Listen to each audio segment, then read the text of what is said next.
So hello friends, a very good morning to all of you. हम सितंबर 2022 के अंतर्राष्ट्रीय क्रोनोलॉजी को पढ़ रहे थे और उसके अंदर हमने दो वीडियोस ऑलरेडी देख लिए हैं, जिसमें लास्ट वीडियो में हमने अंतर्राष्ट्रीय परिदृश्य यानी कि इंटरनेशनल न्यूज़ को पढ़ा था। आज हम पढ़ेंगे राष्ट्रीय परिदृश्य को यानी कि नेशनल न्यूज़ को। तो देखिए, आपके जो आरएस का एग्ज़ाम है, प्रीलिम्स है, मेंस है, उसके अलावा आरपीएससी के जो भी एग्ज़ाम्स हैं, अदर एग्ज़ाम्स हैं, वहाँ पर राष्ट्रीय परिदृश्य में से भी काफ़ी खबरें आती है। जैसे कि देखिए, हर एक पोर्शन में से न्यूज़ में चीज़ें इंपॉर्टेंट है आप लोगों के लिए। प्रीलिम्स के लिए तो खासकर आप ध्यान रखिएगा, चीज़ों को अच्छी तरीके से पढ़िएगा, ध्यान से पढ़िएगा, क्योंकि आजकल वो लोग क्या है कि आपसे जो है कोई भी एग्रीमेंट वगैरह होगा या कोई भी ऐसी कोई खबर होगी तो उसके अंदर से चीज़ों को जो है वो पूछ लेते हैं। तो बिटवीन द लाइंस अगर आप पढ़ना चाहते हैं तो आपको पूरी चीज़ों का कंटेक्स्ट जो है वो समझने की ज़रूरत होती है। तो आप स्किप कोई भी चीज़ ना करें, छोड़े मत उस चीज़ को, अच्छी तरीके से पढ़िए और फोकस करके जो है चीज़ों को पढ़िए और रिवाइज बार बार जो है वो करते रहिए। फिर देखिए फ्रेंड्स, जो अदर एग्जाम्स की तैयारी करते हैं, जैसे कि एसएससी बैंकिंग की जो तैयारी करते हैं, करंट अफेयर्स जहाँ पर उनको लोगों को पढ़ना होता है, उन लोगों के लिए भी क्रोनोलॉजी काफ़ी यूज़फुल है। तो मैं कोई क्रोनोलॉजी की ब्रांड एम्बेसडर नहीं हूँ, लेकिन फिर भी मैंने इतने टाइम से, जो हम 2019 से हमने इसको पढ़ना शुरू किया है, तो उसमें मेरा एक एनालिसिस है, मेरा एक व्यू पॉइंट है कि क्रोनोलॉजी काफ़ी इफेक्टिव मैगजीन है, रिवाइज करने में ईजी है, आप नोट्स वगैरह इसमें ईजिली बना सकते हैं। 20 रुपीज़ में आती है और काफ़ी अफोर्डेबल है और 60 पेजेस में ये मैगजीन होती है। तो आपको घर में रखने में, आपको ऐसा कभी भी ऐसा मन नहीं ख़राब होगा आपका कि इतनी बड़ी मैगज़ीन पढ़नी है, जैसे कि आम तौर पर होता है।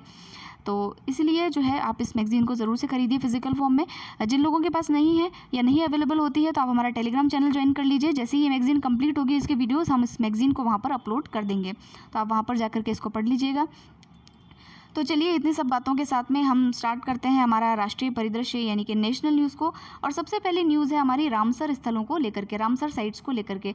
आपने सुना होगा कि आर्द्र भूमियाँ नाम की एक चीज़ होती है। आर्द्र भूमि यानी कि वेटलैंड।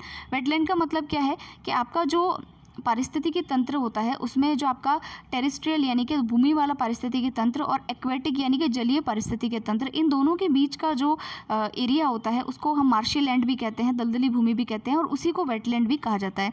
ये एक तरीके से फ्रेंड्स फिल्टर का काम करते हैं, पारिस्थितिकी तंत्र में जो वाटर फिल्टरिंग का काम करते हैं, एयर जो गैसेज होती हैं पर्यावरण के, उसको एक्सचेंज करने का कार्य करते हैं। तो 1971 में एक कन्वेंशन जो है आयोजित किया गया था रामसर नामक स्थान पर। रामसर कहाँ पर है? तो ईरान का जो शहर तेहरान है, वहाँ पर जो है ये एक स्थल है। ईरान के अंदर एक स्थल है रामसर। वहाँ पर जो है एक कन्वेंशन आयोजित किया गया था और उन्होंने पहली बार ये सोचा कि भाई, ये जो मार्शी लैंड्स होते हैं, इनको आपको है ना एक समतल भूमि में नहीं बदलना चाहिए, क्योंकि ये भी एक अपने आप में पारिस्थितिकी तंत्र है। यहाँ पर भी बहुत ज़्यादा डाइवर्सिटी है, इसको आप ख़त्म नहीं कर सकते। ये इन्वायरमेंट के लिए काफ़ी ज़्यादा ज़रूरी है। तो सभी देशों ने इसको भाई कहा कि हाँ भाई, सही बात है, अच्छी बात कर रहे हैं। तो भारत ने भी 1 फरवरी 1982 को इस पे साइन किए और भारत ने भी प्रतिबद्धता जाहिर की कि हम भी हमारे यहाँ पर रामसर स्थलों को सूचित करेंगे, नामित करेंगे और जो है उनका संरक्षण करेंगे। यानी कि उसको आप जो है दलदली जो भूमि होती है, वेटलैंड्स होती है, इनको आप ऐसे स्थलीय भूमि में कन्वर्ट करके बिल्डिंग नहीं बना सकते, ठीक है। उसको कंजर्व करना जो है वो काफ़ी ज़्यादा ज़रूरी है, क्योंकि ये हमारे इन्वायरमेंट के लिए आवश्यक है। तो देखिए कि हमारे यहाँ पर काफ़ी सारे रामसर स्थल जो है 1981 से लेकर के अब तक घोषित किए गए हैं, और अभी जो है लेटेस्ट अगर आप देखेंगे तो इनकी जो संख्या है वो 75 हो चुकी है, और लेटेस्ट जो है वो 11 रामसर स्थल अभी नामित किए हैं। तो देखिए, यूपीएससी के अंदर तो इस पर हर साल क्वेश्चन आता है रामसर के ऊपर, क्योंकि कुछ ना कुछ इसमें अपडेट होती रहती है। कभी वो स्थल पूछ लेंगे, कभी वो जगह के बारे में पूछ लेंगे, कौन सी नदी बहती है वो पूछ लेंगे। आरपीएससी में, आरएस के अंदर तो अभी तक क्वेश्चन आया नहीं है इस तरीके का, लेकिन अगर आ जाए तो उस संभावना से इनकार नहीं है, हो सकता है वो पूछ ले। तो देख लेते हैं हम कि कौन से 11 नए स्थल जो है वो नामित किए गए हैं। तो इसमें देखिए कि जो 3 स्थल हैं वो आपके उड़ीसा के अंदर है। पहली तो है तंपारा झील, हीराकुंड जलाशय, इसके बारे में तो आप जानते ही होंगे, हीराकुंड के बारे में। फिर एक अंशुपा झील। तो ये तीनों के तीनों जो है कहाँ पर है? उड़ीसा के अंदर है।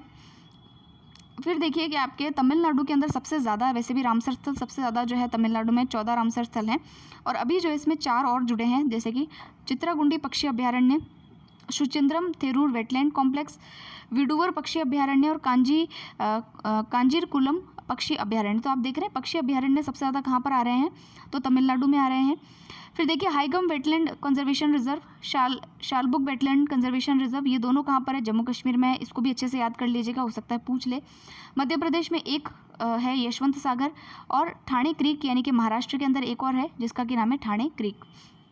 तो इस तरीके से ये हमारे 11 जो है नए आर्द्रभूमि क्षेत्र हैं। तो देखिए सबके सब हमको याद करने हैं ऐसा मैं नहीं कहूँगी, लेकिन जो बेसिक कुछ नाम है वो आपको पता होने चाहिए कि इनमें से कौन सा रामसर स्थल है, कौन सा नहीं है। फिर देखिए अगर राजस्थान की बात करें तो राजस्थान के अंदर 2 रामसर स्थल हैं। एक तो है आपका सांबर और एक है केवलादेव। तो ये 2 हमारे यहाँ पर रामसर स्थल हैं। एक मॉन्ट्रेक्स रिकॉर्ड में भी पहले शामिल किया गया था, लेकिन उसको बाद में फिर हटा दिया गया है। लेकिन हाँ, ये 2 आप ध्यान रखिएगा, राजस्थान के 2 जो रामसर स्थल हैं।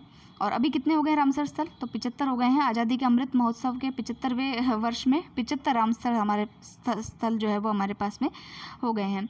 और ये मैंने आपको जो अभी बताया था कि 1971 में ईरान के अंदर ये आयोजित किया गया था और 82 में भारत ने इस पर साइन किए हैं। नेक्स्ट आर्टिकल देखिए, नेक्स्ट आर्टिकल है देश ने अपना 75वां जो है आज़ादी का अमृत 75 साल पूरे कर लिए हैं और आज़ादी का अमृत महोत्सव के रूप में इस दिन को जो है वो मनाया गया है। तो 76 हमारा जो है वो स्वतंत्रता दिवस अभी पूरा हुआ है। और यह जो आज़ादी का अमृत महोत्सव है इसको स्टार्ट किया गया था फ्रेंड्स मार्च 2021 में। 12 मार्च 2021 से ही आप पहले से ही सुनते हुए नहीं आ रहे हैं कि हम आज़ादी के अमृत काल में चल रहे हैं, अमृत काल में चल रहे हैं। तो ये 12 मार्च 2021 को जो है स्टार्ट किया गया था आज़ादी का अमृत महोत्सव। और ये 15 अगस्त 2023 को जो है इसको 2023 तक जो है वो इसको मनाया जाएगा। तो ये इसका पूरा एक काल है आज़ादी के अमृत महोत्सव का। और देखिए 5 लक्ष्य जो है वो इन्होंने इसमें आज़ादी के अमृत महोत्सव में दिए हैं, उसको मैं बता देती हूँ। तो देखिए फ्रेंड्स यहाँ पर जो अमृत महोत्सव उसमें उन्होंने 5 लक्ष्य दिए कि पहले स्वतंत्र हुई मतलब स्वतंत्रता, फिर स्वतंत्र व्यक्ति विचार कर सकता है तो विचार, फिर है संकल्प, विचार करने के बाद संकल्प लेता है इंसान के क्या करना है जीवन में। फिर देखिए संकल्प के बाद में कार्य करना शुरू होता है, एक्शंस होते हैं और एक्शन जब पूरे होते हैं तो वो उपलब्धियों का रूप धारण करते हैं। तो ये याद करने का तरीका मैंने आपको बताया। तो अमृत महोत्सव के 5 विषय थे, स्वतंत्रता, विचार, संकल्प, कार्य और उपलब्धियाँ। तो इसके तहत ये अमृत महोत्सव हुआ है। तो ध्यान रखिएगा कि अमृत महोत्सव का काल क्या है। ये है आपका 12 मार्च 2021 से 15 अगस्त 2023 इसको ये पूर्ण होगा। उसके अलावा इसके अंदर जो 5 विषय हैं उनको आप ध्यान रखिएगा। फिर देखिए इस बार के लिए हर घर तिरंगा अभियान आपने सबने जो है हमारे तिरंगे झंडे को फहराया होगा अपने घर पे। तो इसको 13 से 15 अगस्त के लिए हर घर तिरंगा के तहत जो है राष्ट्र ध्वज को आपको घर पे फहराना है, ये किया गया था। और क्या क्या चीज़ें हैं स्वतंत्रता दिवस को लेकर के वो देख लेते हैं। तो देखिए जो हमारे प्रधानमंत्री जी हैं ये उन्होंने 9वीं बार जो है वो राष्ट्रीय ध्वज को फहराया है। काफ़ी ओल्ड क्वेश्चन है लेकिन हो सकता है कि पूछ लिया जाए, पुराने एग्जाम्स में पूछते थे पहले कि सबसे ज़्यादा बार किसने तिरंगा फहराया है। तो जवाहरलाल नेहरू जी ने फहराया 17 बार, फिर इंदिरा गांधी जी ने 16 बार और मनमोहन सिंह जी ने 10 बार। तो 4th नंबर पे जो प्राइम मिनिस्टर आते हैं वो मोदी जी हैं जिन्होंने 9 बार जो है तिरंगे को फहराया। तो देखिए इस बार जो है 5 प्रण लिए गए हैं। तो 5 प्रण क्या हैं वो, इन्होंने कहा कि देशवासियों से आने वाले 25 वर्ष के लिए जो है 5 प्रण लेने का आह्वान किया है प्रधानमंत्री जी ने। पहला प्रण है आपका कि संकल्प बड़े लेकर ही हमारा देश आगे चलेगा। दूसरा है अपने मन के भीतर, आदतों के भीतर गुलामी के जितने भी अंश है उनको नहीं रहने दिया जाएगा। सभी जो गुलामी यानी कि जो ब्रिटिशर्स के हम क्योंकि कॉलोनी थे तो उसके जो भी अंश है उसको हटाया जाएगा। अपनी विरासत पर गर्व करना हमें सिखाया जाएगा। चौथा जो प्रण है वो है एकता और एकजुटता। और 5वां प्रण है नागरिकों का कर्तव्य। तो काफ़ी देखिए प्रैक्टिकल चीज़ें हैं ये। आप जानते हैं कि जो हमारी शिक्षा प्रणाली है, शिक्षा पद्धति जो है उसके अंदर काफ़ी गहरे रूप में जो है गुलामी मानसिकता काफ़ी जो है हमारे अंदर है। तो उन चीज़ों को हटाने के लिए देखिए यहाँ पर जो है 5 प्रण की बात की गई है। फिर देखिए और क्या क्या फैक्ट्स हैं कि हमारा जो 76वां जो ये 76 बोलते हैं आई थिंक, तो इसमें जो स्वतंत्रता दिवस है उसमें जो टोक्यो पैरा ओलंपिक के खिलाड़ी हैं उनको विशेष रूप से जो है आमंत्रित किया गया है। उसके अलावा जो होवित्सर तोप है, advance tow artillery gun system है, इन ये जो स्वदेशी हमारे जो भी तोप प्रणाली है इन सब का जो है शो जो है यहाँ पर किया गया है। और विशेष युवा आदान प्रदान दिवस भी विशेष युवा आदान प्रदान कार्यक्रम चलाया गया जिसमें 14 देशों के जो नागरिक हैं उनको यहाँ पर जो है वो इनवाइट किया गया। अधिकारी या पर्यवेक्षक हैं उनको यहाँ पर इनवाइट किया गया, जैसे कि अमेरिका है, ब्रिटेन है, ब्राज़ील है, फिजी है, Indonesia, Kyrgyzstan, Maldives, Mauritius, Mozambique, Nigeria, Seychelles, संयुक्त अरब अमीरात, उज़्बेकिस्तान। यहाँ के जो कैडेट और ये जो हैं युवा हैं इनको यहाँ पर जो है वो आमंत्रित किया गया। अमृत महोत्सव के बारे में मैंने आपको बता दिया, हर घर तिरंगा के बारे में मैंने आपको बता दिया है। फिर देखिए एक ऑर्गेनाइजेशन है जिसका नाम है स्पेस किड्स इंडिया, और ये जो है बच्चों को अंतरिक्ष के बारे में जानकारी देने वाली एक संस्था है, ऑर्गेनाइजेशन है। और इसने अभी क्या किया है कि धरती से 30 किलोमीटर की ऊंचाई पर जो है तिरंगे का हॉट एयर बलून जो है वो फहराया है। तो ये भी एक उपलब्धि है, यहाँ पर दे रखी है इसलिए मैंने आपको बता दी है। फिर हम चलते हैं कि केंद्र ने मंकी पॉक्स की निगरानी के लिए एक टास्क फोर्स जो है उसको गठित किया है। तो देखिए मंकी पॉक्स आगे जो हमारा कोरोना है उस टाइप से आगे ना बढ़े, एक पेंडेमिक का रूप धारण ना करे, इसलिए पहले से ही एक जो है सर्विलेंस टास्क फोर्स या निगरानी टास्क फोर्स बनाई गई है। और उसके जो चेयरमैन हैं वो हमारे नीति आयोग के एक सदस्य हैं जिनका नाम है डॉक्टर वी.के. पॉल। इनका नाम आपको ध्यान रखना है बस। 5 सदस्यीय कमेटी बनाई है, उसमें वी.के. पॉल जो है वो इसके अध्यक्ष हैं, बस ये आप ध्यान रखिएगा। और देखिए उसके बाद एक चीज़ और है कि केरला के अंदर सबसे पहले जो है मंकी पॉक्स का मामला जो है वो सामने आया है। केरला में मैंने एक चीज़ देखी कि जितने भी गंभीर बीमारियां होती है जो कि जानवरों से होती है, या कोई भी ऐसी गंभीर बीमारी आप देख लीजिए, इबोला है या पहले भी ऐसे कोई वायरस आए हैं, तो वो सबसे पहले केरला के अंदर जो कि सबसे ज़्यादा नीट एंड क्लीन है, अगर आप वहाँ जाएंगे तो सड़कों तक पे आपको कचरा नहीं मिलेगा। तो आप देखिए कि वहाँ पर जो है ऐसे मामले सामने आते हैं, तो उसके पीछे भी कोई रीज़न तो होगा ही। फिर देखिए नेक्स्ट है हमारे जो 14वें उपराष्ट्रपति हैं, वाइस प्रेसिडेंट है जगदीप धनखड़ जी, तो वो बने हैं, झुंझुनू के रहने वाले हैं ये। तो इनको जो है 14वें उपराष्ट्रपति के रूप में नामित किया है। तो इनके बारे में कुछ चीज़ें देख लेते हैं हम। तो इनके बारे में जाने उससे पहले हम कुछ संविधान के बारे में जानते हैं कि संविधान में उपराष्ट्रपति के लिए क्या क्या प्रावधान दिए गए हैं। तो देखिए हमारे देश में एक उपराष्ट्रपति होगा, इसका उल्लेख जो है आर्टिकल 63 यानी अनुच्छेद 63 के अंतर्गत दिया गया है कि देश में एक उपराष्ट्रपति जो है उसको जो है बनाया जाएगा। उसके अलावा देखिए कि आर्टिकल 66 जो है वो बताता है कि निर्वाचन किस प्रकार से जो है उपराष्ट्रपति का किया जाएगा, कौन कौन लोग इसके अंदर पार्टिसिपेट करेंगे, यानी कि निर्वाचक मंडल जो होगा उपराष्ट्रपति को चुनने के लिए उसमें कौन कौन से सदस्य होंगे। तो देखिए लोकसभा और राज्यसभा इनके जो भी सदस्य होते हैं, टोटल सदस्य, वो इसमें पार्टिसिपेट करते हैं। जो मतदान होता है वो सिमिलर जो आपका राष्ट्रपति का मतदान होता है, एकल संक्रमणीय अनुपातिक प्रतिनिधित्व प्रणाली और एकल संक्रमणीय मत, इसके आधार पर होता है। Proportional representation and single transferable vote जिसको इंग्लिश में कहते हैं, उसके द्वारा ही इसके अंदर मतदान होता है। और जो भी पूरी प्रक्रिया होती है वोटिंग की वो गोपनीय होती है, यानी कि गुप्त मतदान जो है वो इसमें किया जाता है। ये इलेक्शन करवाता कौन है, तो इलेक्शन कमिश्नर करवाता है, सिंपल सी चीज़ है। उसके अलावा देखिए कि जो आपका उपराष्ट्रपति जो हमारे होते हैं, ये हमारे जो राज्यसभा होती है उसके ये एक्स ऑफिशियो चेयरमैन होते हैं। क्या होते हैं? एक्स ऑफिशियो चेयरमैन होते हैं, पदेन सभापति होते हैं। तो ये भी इम्पोर्टेंट बात है। फिर देखिए राष्ट्रपति जो होता है वो अपना इस्तीफा जो होता है, रेजिग्नेशन जो होता है वो उपराष्ट्रपति को देते हैं, और सिमिलर उपराष्ट्रपति राष्ट्रपति को देते हैं। तो ये चीज़ हमें पता होनी चाहिए। भारत के पहले उपराष्ट्रपति कौन थे? तो डॉक्टर सर्वपल्ली राधाकृष्णन थे। और क्या चीज़ें हैं इसमें, तो देखिए अब इनके बारे में कुछ जानते हैं, जगदीप धनखड़ जी के बारे में। सबसे पहली चीज़ तो इनका पॉलिटिकल करियर के साथ साथ कानूनी करियर भी रहा है। जो ये हैं एक लॉयर भी रहे हैं, वरिष्ठ अधिवक्ता के रूप में इन्होंने हाई कोर्ट में कार्य किया है, बार काउंसिल के अध्यक्ष भी रहे हैं, सबसे कम उम्र के बार काउंसिल के अध्यक्ष रहे हैं ये। तो देखिए सबसे पहली चीज़ कि ये झुंझुनू से हैं और किठाणा नाम का जो गांव है वहाँ से ये बिलोंग करते हैं। उसके अलावा ये देखिए कि झुंझुनू के जो संसदीय क्षेत्र है वहाँ से ये सांसद चुने गए थे।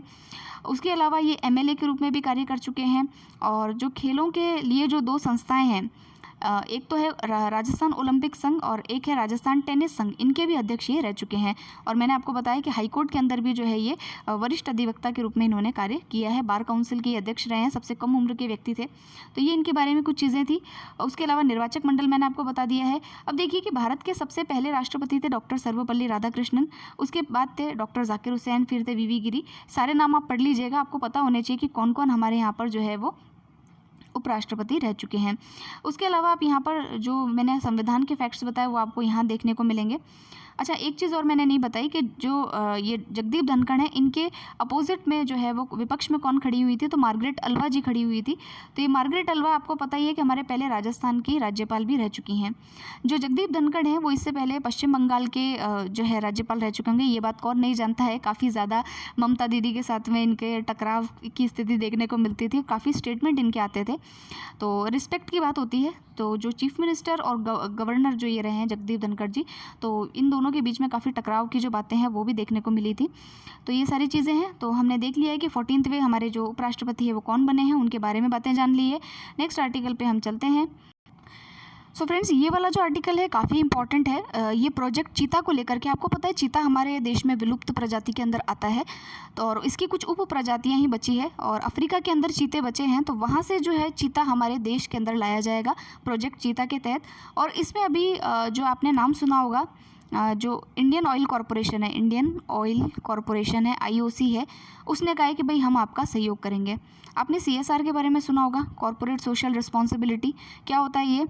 तो सामाजिक दायित्व कॉरपोरेटों का जो है उसको स्थापित करने के लिए भाई कहा गया है कंपनीज एक्ट में कि वो 2% जो अपनी उनका जो प्रॉफिट होता है उसको कुछ सामाजिक कार्यों में जो है वो उनको लगाना चाहिए। तो इसी के तहत जो इंडियन ऑयल कॉरपोरेशन है उसने कहा है कि भाई हम जो ये चीता है, प्रोजेक्ट चीता है, उसमें आपका सहयोग करेंगे। तो प्रोजेक्ट चीता को लाने के लिए जो संस्था है उसका नाम है NTCA, ठीक है। तो NTCA का सहयोग करने के लिए जो IOL है इसने इसके साथ में एक MOU पे साइन किया। MOU यानी कि मेमोरेंडम ऑफ अंडरस्टैंडिंग पे साइन किए हैं कि भाई हम CSR के तहत भारतीय जो संस्था है NTCA उसकी सहायता करेंगे। NTCA का फुल फॉर्म आपको पता होना चाहिए, नेशनल टाइगर कंजर्वेशन अथॉरिटी, ठीक है। तो इसकी संस्था की हम जो है सहायता करेंगे यहाँ लाने में, और इसमें जो खर्च होगा वो हम वहन करेंगे। इससे पहले भी देखिए जो आपका इंडियन ऑयल कॉरपोरेशन है वो काफ़ी जो है पर्यावरण के लिए सजग है, और इसने अपना जो लोगो बनाया है, लोगो क्या कहें उसको, शुभंकर जो बनाया है वो एक श्रृंगी गेंडे को बनाया है, जो वन हॉर्न राइनासोरस, एक श्रृंगी गेंडा जो है उसको इन्होंने अपना शुभंकर भी बना रखा है। तो IOL इसके अंदर काफ़ी आगे है। तो इंडियन ऑयल ने जो है भाई कहा है कि भाई हम आपका सहयोग करेंगे NTCA का CSR के तहत, ये सब यहाँ लिखा हुआ है, पढ़ लीजिएगा। उसके अलावा देखिए कि जो प्रोजेक्ट चीता है उसके बारे में क्या क्या अन्य बातें हैं। हम जो है चीता जो है कहाँ से लाएंगे, नामीबिया से लेकर के आएंगे। सुप्रीम कोर्ट ने इसकी जो है अनुमति दे दी है। नामीबिया से हम इस चीते को लेकर के आएंगे। ये एक अफ्रीकी देश है, और हमारे यहाँ पर जो कूनो नेशनल पार्क है, कूनो नेशनल पार्क जो है वहाँ पर जो है इस चीते को ला करके रखा जाएगा, ठीक है। तो अब देखिए इसमें और क्या चीज़ें हैं। तो देखिए जो चीता है उसकी कुछ उप प्रजातियाँ होती है, क्योंकि अब मेन जो चीता है वो तो अब ये देखने को नहीं मिलता है, तो कुछ इसकी जो उप प्रजातियाँ हैं उसको यहाँ पर जो है शरण दी जाएगी। तो उप प्रजाति का नाम देख लीजिएगा, ये है एसिनक्स जुबेटस वेनाटिकस। तो एशियाई चीता जो है ये इसका पूरा नाम था। अब इसकी जो उप प्रजाति है उसका नाम है एसिनोनिक्स जुबेटस। तो अगर आपसे ये नाम देकर के पूछ लिया जाए हाल ही में चर्चा में रही ये स्पीशीज़ जो है या ये प्रजाति जो है वो किस जानवर की है, तो आपको पता होना चाहिए कि ये चीते की एक प्रजाति है। फिर उसके अलावा देखिए कि इसको कूनो नेशनल पार्क में रखा जाएगा, लाया जाएगा, और GPS के माध्यम से इसको ट्रैक किया जाएगा। ये सारी बातें हैं। तो बेसिकली आपको यही याद रखना है, IOC यानी इंडियन ऑयल कॉरपोरेशन और NTCA के मध्य जो है ये हुआ है। कूनो नेशनल पार्क के बारे में ध्यान रखिएगा, कहाँ से ला रहे हैं, नामीबिया से ला रहे हैं। नाम ध्यान रखना है आपको, नाम क्या है, एसिनोनिक्स जुबेटस वेनाटिकस या फिर एसिनोनिक्स जुबेटस, ये क्या है, तो ये जो है चीते की उप प्रजाति है। नेक्स्ट आर्टिकल पे चलते हैं। नेक्स्ट आर्टिकल में क्या है देखते हैं। सो फ्रेंड्स, नेक्स्ट जो आर्टिकल है वो एक संस्था के द्वारा जो है एक अखिल भारतीय यानी कि पूरे भारत के अंदर एक सर्वेक्षण कराया गया है, और सर्वेक्षण इस लहजे से है कि भाई सबसे ज़्यादा भरोसा देशवासियों को किसके ऊपर है। तो देखिए यहाँ पर सेना, रिजर्व बैंक ऑफ इंडिया और प्रधानमंत्री, इन तीनों के बीच में टक्कर है, और इनमें बताया गया है कि सबसे ज़्यादा विश्वास लोगों को किस पर है। तो सबसे पहले संस्था का नाम याद रखिएगा, नाम है इसका एप्सोस इंडिया। तो एप्सोस इंडिया ने जो है सर्वेक्षण किया, और उन्होंने कहा है कि सबसे ज़्यादा 65% जो लोग हैं उनको विश्वास है डिफेंस फोर्सेस पर, ठीक है। रैंकिंग देखिए, डिफेंस फोर्सेस 65% मतदान मिले हैं। फिर सेकंड जो लोगों का विश्वास है वो है RBI पर, थर्ड है प्रधानमंत्री जी पर, ठीक है। तो ये काफ़ी इंपॉर्टेंट बात हो जाती है। तो यहाँ देखिए, और सबसे कम विश्वसनीय संस्थान है वो एक धार्मिक नेता, कम्युनिटी लीडर और राजनीतिक दल और राजनेता, इन पर सबसे कम जो है विश्वास रखते हैं लोग। नेक्स्ट देखिए, एक बिल है, एक विधेयक है, उसके बारे में पढ़ते हैं। वन्य जीव संरक्षण संशोधन विधेयक, देखते हैं इसमें क्या क्या संशोधन किए गए हैं वन्य जीवों को लेकर के। सो फ्रेंड्स देखिए, आपको पता होगा कि वन्य जीवों के लिए एक हमारे देश में पहले से ही एक कानून है जो कि वन्य जीव संरक्षण कानून 1972 का है। इसके अंदर कुछ प्रावधान जो है वो इस विधेयक के द्वारा बदले गए हैं। तो क्या क्या प्रावधान बदले गए हैं, पहली चीज़ तो ये कि इसमें कहा गया है कि भाई आदिवासी क्षेत्रों में जो रहने वाले लोग हैं, क्योंकि उनके लिए ये वो जंगल को अपनी ज़रूरत के हिसाब से लेते हैं। ऐसा नहीं है कि जैसे हमारे यहाँ पर कहते हैं ना कि नीम का दातुन करना है, एक टहनी ला के दे दो तो पूरा वो जो है पूरी की पूरी ब्रांच तोड़ के ला के देते हैं। ऐसे वो लोग जानवरों की तरह हरकतें नहीं करते हैं। तो जो आदिवासी लोग होते हैं, क्योंकि वो जंगल उनके लिए एक तरीके से वही उनके रहने का रहवास होता है, तो वो उसको बहुत अच्छी तरीके से यूटिलाइज़ करते हैं। तो यहाँ देखिए कि वो जो अपने परंपरागत जो समुदाय हैं उनका विस्थापन नहीं किया जाएगा। उसके अलावा जब तक विस्थापन पूरा नहीं हो जाता, भाई वहाँ से उनको हटाया नहीं जाता, तब तक उनके किसी भी अधिकार को, जैसे कि पानी पीने का उनका अधिकार है, तो उन सब चीज़ों को संरक्षित किया जाएगा सरकार के द्वारा। फिर देखिए, अगर कोई दंड का जो प्रावधान है, अगर कुछ उल्लंघन होते हैं तो उसमें दंड के प्रावधान जो होते हैं, जो फाइन लगता है उसको इंक्रीज़ किया गया है। जैसे कि अगर सामान्य उल्लंघन कोई करता है तो पहले 1972 के अधिनियम में सिर्फ 25,000 का फाइन होता था, अब उसको 1 लाख कर दिया गया है। अगर विशेष रूप से कोई संरक्षित जानवर है जैसे कि टाइगर वगैरह है, तो उसके लिए अगर कुछ हंटिंग वगैरह की जाती है या कुछ उसको नुकसान किया जाता है तो पहले सिर्फ 10,000 का जुर्माना था, जिसको कि अब बढ़ा करके 25,000 का किया गया है। तो ये काफ़ी इंपॉर्टेंट इसमें प्रावधान किए गए हैं। उसके अलावा देखिए कि ये जो प्रावधान है ये आपके साइट्स को मद्देनज़र रखते हुए किया गया है। साइट्स क्या है, तो ये देखिए कुछ इंपॉर्टेंट कन्वेंशंस है जैसे कि मीनामाता कन्वेंशन है, साइट्स है, ये सारे आपको याद रखने हैं। एनवायरनमेंट जब आप पढ़ेंगे, पर्यावरण के बारे में जब आप पढ़ेंगे तो आपको कुछ एक टर्म्स जो है कुछ जो क्या कहते हैं इनको, कुछ ये जो ट्रीटीज़ कन्वेंशंस है ये आपको वहाँ पर पढ़नी पड़ेगी अनिवार्य रूप से, और ये आपके दे भी रखे हैं सिलेबस में, प्रीलिम्स में आपसे पूछा जाएगा तो आपको उसको तैयार करना है। तो यहाँ देखिए कि ये जो विधेयक है ये साइट्स के उसके प्रावधानों के तहत ही जो है इसको लाया गया है। साइट्स क्या है, तो ये convention on international trade in endangered species of wild flora and fauna, यानी कि आपके जो जंगली वन्य जीव है और जो आपके पौधे हैं उन सबके संरक्षण के लिए, उनके अंतर्राष्ट्रीय व्यापार को रेगुलेट करने के लिए इस कन्वेंशन को अपनाया गया था। और उसी के तहत जो है हमारे यहाँ पर ये अधिनियमों के अंदर परिवर्तन जो है वो किया गया है और लोकसभा में इस बिल को पारित भी कर दिया गया, अब राज्यसभा से भी पारित हो जाएगा। सो हम चलते हैं नेक्स्ट आर्टिकल के ऊपर। सो फ्रेंड्स, नेक्स्ट आर्टिकल में बिहार का एक कॉलेज है जिसको कि यूनेस्को ने अपनी विश्व विरासत सूची में शामिल किया है। इस कॉलेज का नाम है लंगट सिंह कॉलेज, और इसका जो एस्ट्रोनॉमी लैब है उसको जो है यूनेस्को के द्वारा विरासत सूची के अंदर जो है वो शामिल किया गया है। कहते हैं कि ये जो बिहार का कॉलेज है ये 106 वर्ष पुरानी खगोलीय वेधशाला है, और इसके 100 किलोमीटर पहले जो है एक दिल्ली विश्वविद्यालय के एसोसिएट प्रोफेसर है, उन्होंने बताया है कि यहाँ पर JN सिन्हा के शोध के अनुसार महान जो खगोलविद आर्यभट्ट थे उन्होंने जो है तेलंगाना कस्बे में पहली वेधशाला को स्थापित किया था।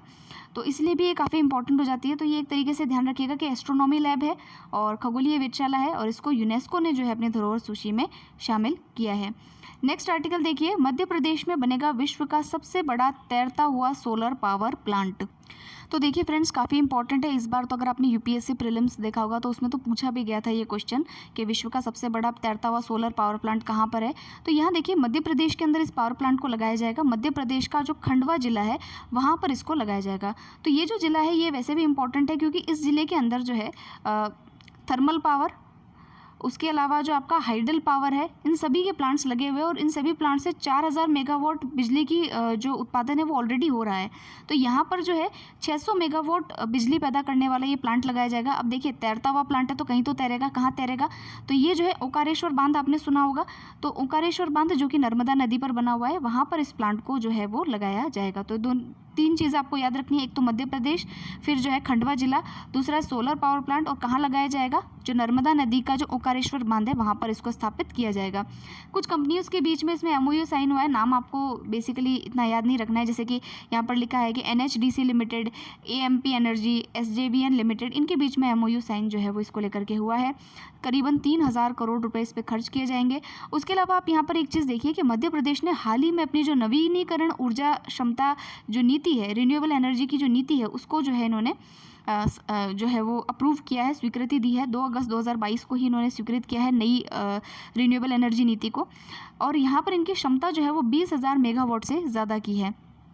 और अगर मैं आपको ये बताऊं कि ये जो पावर प्लांट लग जाएगा तो इसके बाद में इस पावर प्लांट में से जो आपके ऊर्जा जो है उसका जनरेशन होगा और जो कार्बन डाइऑक्साइड की बचत होगी वो करीबन 1 करोड़ पेड़ लगाने के बराबर होगी। तो ये भी काफ़ी इंपॉर्टेंट फैक्ट है। तो चलिए अब चलते हैं नेक्स्ट आर्टिकल पे, वो है बिहार में एक बार फिर से बनी महागठबंधन की सरकार।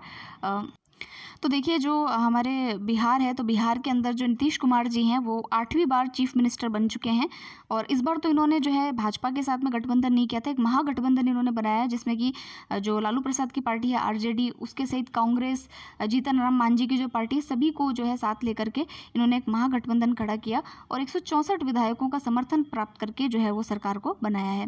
तो 8वीं बार जो है ये चीफ मिनिस्टर बन चुके हैं, तो इतना ही इसमें ध्यान रखना है। फिर देखिए ड्रोन विकास हेतु सेना और DFI के मध्य जो है वो समझौता हुआ है। DFI क्या है, तो ड्रोन फेडरेशन ऑफ इंडिया है, उसके मध्य और जो हमारी भारतीय वायु सेना जो सेना है उसके मध्य जो है वो समझौता किया गया है। तो इस संस्था के बारे में थोड़ा सा ध्यान रखिएगा। एक तो है आर्मी डिज़ाइन ब्यूरो, ये आर्मी का ही एक विंग है जो कि भारतीय सेना की एक नोडल एजेंसी आप कह सकते हैं, जो कि अकादमिक और DRDO और जो ये होते हैं संस्थान होते हैं उनके लिए जो है विकास प्रयासों को सुविधा जो है वो प्रदान करती है। दूसरी संस्था है DFI यानी कि ड्रोन फेडरेशन ऑफ इंडिया। तो ये भी एक इस प्रकार की संस्था है और आपको पता है कि भारत सरकार जो है ड्रोन नीति लेकर के आई है, ड्रोन को लेकर के काफ़ी जो है आगे बढ़कर जो है प्रयास किए जा रहे हैं। तो इन दोनों के मध्य भी एक MOU साइन किया गया है, एक समझौता साइन किया गया है ड्रोन के विकास के लिए। तो आप दोनों का नाम ध्यान रखिएगा, आर्मी डिज़ाइन ब्यूरो जो कि आपका भारतीय सेना का संस्था है, और दूसरा है ड्रोन फेडरेशन ऑफ इंडिया। इन दोनों के बारे में आपको ध्यान रखना है। नेक्स्ट आर्टिकल देखेंगे हम। अब बस थोड़ा सा सब्र और रखिए कि हमारा जो राष्ट्रीय परिदृश्य है वो कंप्लीट होने ही वाला है, तो आप थोड़ा सा ध्यान और रखिएगा। अब देखिए कि उच्चतम न्यायालय यानी सुप्रीम कोर्ट जो है, देखिए बीच में क्या है कि 30 मिनट का वीडियो होता है लगभग, और उसको भी लोग 4-5 मिनट तक की वॉच टाइम मैं देखती हूँ कि लोग देख पाते हैं। तो इतना ही झिलता है क्या आपसे? तो मुझे ऐसा लगता है कि इतनी ईजी तरीके से चीज़ों को बताया जाता है और बहुत ही मैं सोचती हूँ कि और ल्यूसिड फॉर्म में समझाऊँ, फिर भी आप बहुत कम देखते हैं, तो इसलिए मैं कह रही हूँ कि भाई थोड़ा सब्र बना के रखें। अब एक ही पेज बचा है पढ़ने के लिए। तो देखिए उच्चतम न्यायालय यानी सुप्रीम कोर्ट जो है उनको आपको पता ही है कि भाई ये एक तरीके से E-कोर्ट नाम की एक अपनी योजना इन्होंने लागू की है कि भाई जो भी लाइव स्ट्रीमिंग होती है, ट्रांसपेरेंसी बढ़ानी है, मतलब जुडिशरी के अंदर जो है ट्रांसपेरेंसी को और ज़्यादा बढ़ाना है, लोगों का पार्टिसिपेशन बढ़ाना है। उसके लिए जो है उन्होंने लाइव स्ट्रीमिंग करना भी स्टार्ट किया है। तो उच्चतम न्यायालय पहली बार जो है लाइव स्ट्रीमिंग कर रहा है अपनी अदालती कार्रवाई की। और इसमें जो हमारे अभी जो न्यायाधीश हैं NV रमन्ना जो है, उनके कार्यकाल का जो अंतिम दिन था, आपको बताइए कि नए चीफ जस्टिस अपॉइंट हुए हैं UU ललित। तो अभी जो लास्ट वाले जो हमारे न्यायाधीश रहे हैं, तो उनके अंतिम दिन के जो कार्यकाल है उस दिन इस व्यवस्था को स्टार्ट किया गया है।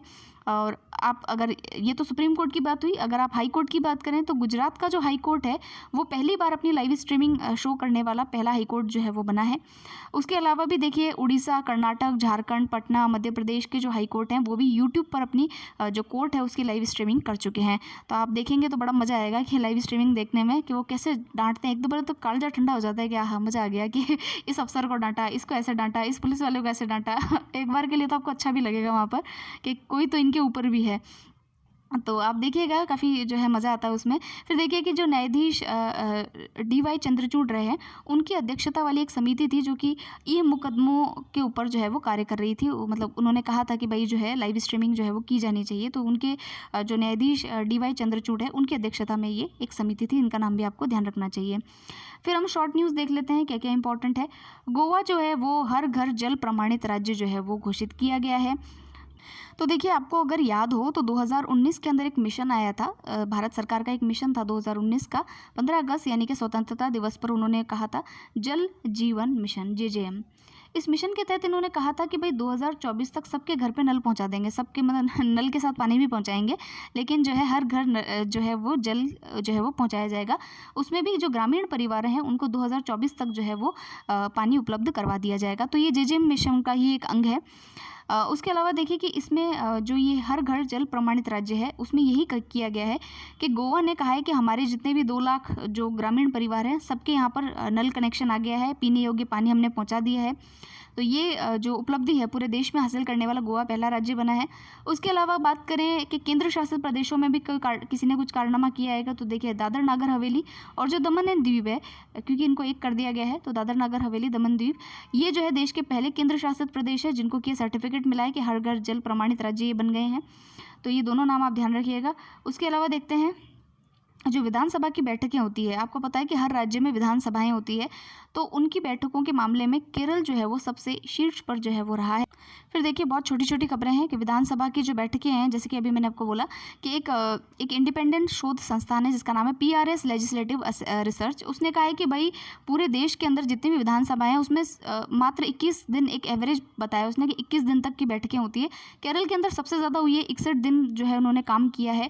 तो ये काफ़ी अच्छी बात है कि 61 दिन तक उन्होंने कार्य किया है। उसके अलावा अगर और देखें तो उड़ीसा, कर्नाटक, तमिलनाडु, इनकी भी लेजिस्लेटिव असेंबलीज जो हैं, विधानसभाएं हैं, उन्होंने काफ़ी अच्छा काम किया और इतने दिन तक बैठक की है।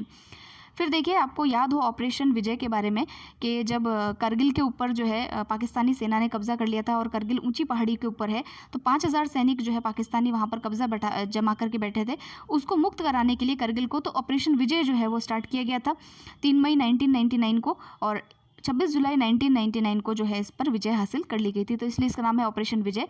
और इस पॉइंट का जो नाम है उसका पहले पॉइंट का नाम हुआ करता था पॉइंट 5140। यहाँ पर आप देख सकते हैं नाम क्या था पहले 5140, इसका नाम बदल करके अभी क्या कर दिया गया है, गन हिल नाम जो है वो कर दिया गया है। तो ये थोड़ा सा आप ध्यान रखिएगा, जो गनर्स है उनके सर्वोच्च बलिदान को श्रद्धांजलि देने के लिए इसका नाम क्या कर दिया गया है, गन पॉइंट कर दिया गया है। फिर देखिए पश्चिम बंगाल में 7 नए जिले बनाने को लेकर के जो है वहाँ की जो विधानसभा है वहाँ पर प्रस्ताव पारित किया गया है। 7 जिले कौन कौन से बनाएंगे, तो सुंदरबन, इच्छामती, राणाघाट, बिष्णुपुर, जंगीपुर, बेहरामपुर और बशीरहाट जो है वो नए जिले यहाँ पर बनेंगे। फिर देखिए गति शक्ति विश्वविद्यालय क्या है, तो देखिए पहले से ही एक national rail and transportation institute है जो कि एक डीम्ड विश्वविद्यालय है। इसको अपग्रेड किया गया है पहली बात तो केंद्रीय विश्वविद्यालय में, सेंट्रल यूनिवर्सिटी में, और इसका नाम भी बदल दिया है। इसका नाम रखा है इन्होंने गति शक्ति विश्वविद्यालय। गति शक्ति का मतलब आपको पता ही है, गति शक्ति एक हमारा बहुत ही एम्बिशियस प्रोजेक्ट है जिसके अंदर इंफ्रास्ट्रक्चर के सभी क्षेत्रों के अंदर जो है वो कार्य किया जाएगा। बुनियादी ढांचे के लिए एक प्रोजेक्ट लाया गया है।